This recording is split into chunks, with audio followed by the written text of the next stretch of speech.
আসসালামু আলাইকুম রহমতুল্লাহ। আজকের একটি গল্প নিয়ে আসলাম, বাদশাহ ও তার চামচা।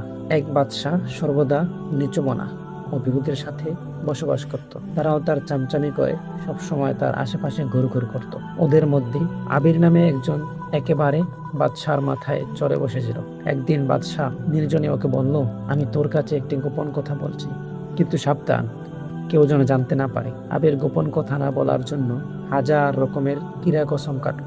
বাদশাহ খুশি হয়ে বলল, আমার ভাই আমাকে হত্যা করবে বলে আমার সন্দেহ হচ্ছে। তুই সর্বদা আমার দিকে লক্ষ্য রাখবি, যেন ভাই কিছু করার আগেই আমি ওকে শেষ করে দিতে পারি। খারাপ লোকের পেটে গোপন কথা হজম হয় না। আবির সুযোগ পেয়েই সব কথা বাদশাহ আমার ভাইয়ের কাছে প্রকাশ করে দিল। এজন্য সে তার বিনিময়ে আবিরকে অনেক উপঢৌকন প্রদান করল। ফলে সে কৌশলে বাদশার নিকট থেকে দূরে সরে থাকলো এবং গোপনে তাকে শেষ করার উপায় খুঁজতে লাগলো। বাদশার ভাগ্য ছিল মন্দ, তাই ভাইয়ের হাতে সে খুন হলো। ভাই সিংহাসনে বসে প্রথমেই বিশ্বাসঘাতক আবিরের মৃত্যুদণ্ড ঘোষণা করলো। সে কেঁদে গড়াগড়ি খেয়ে বলল, আমার সদ্য ব্যবহারের প্রতিদান বুঝে এই শাস্তি?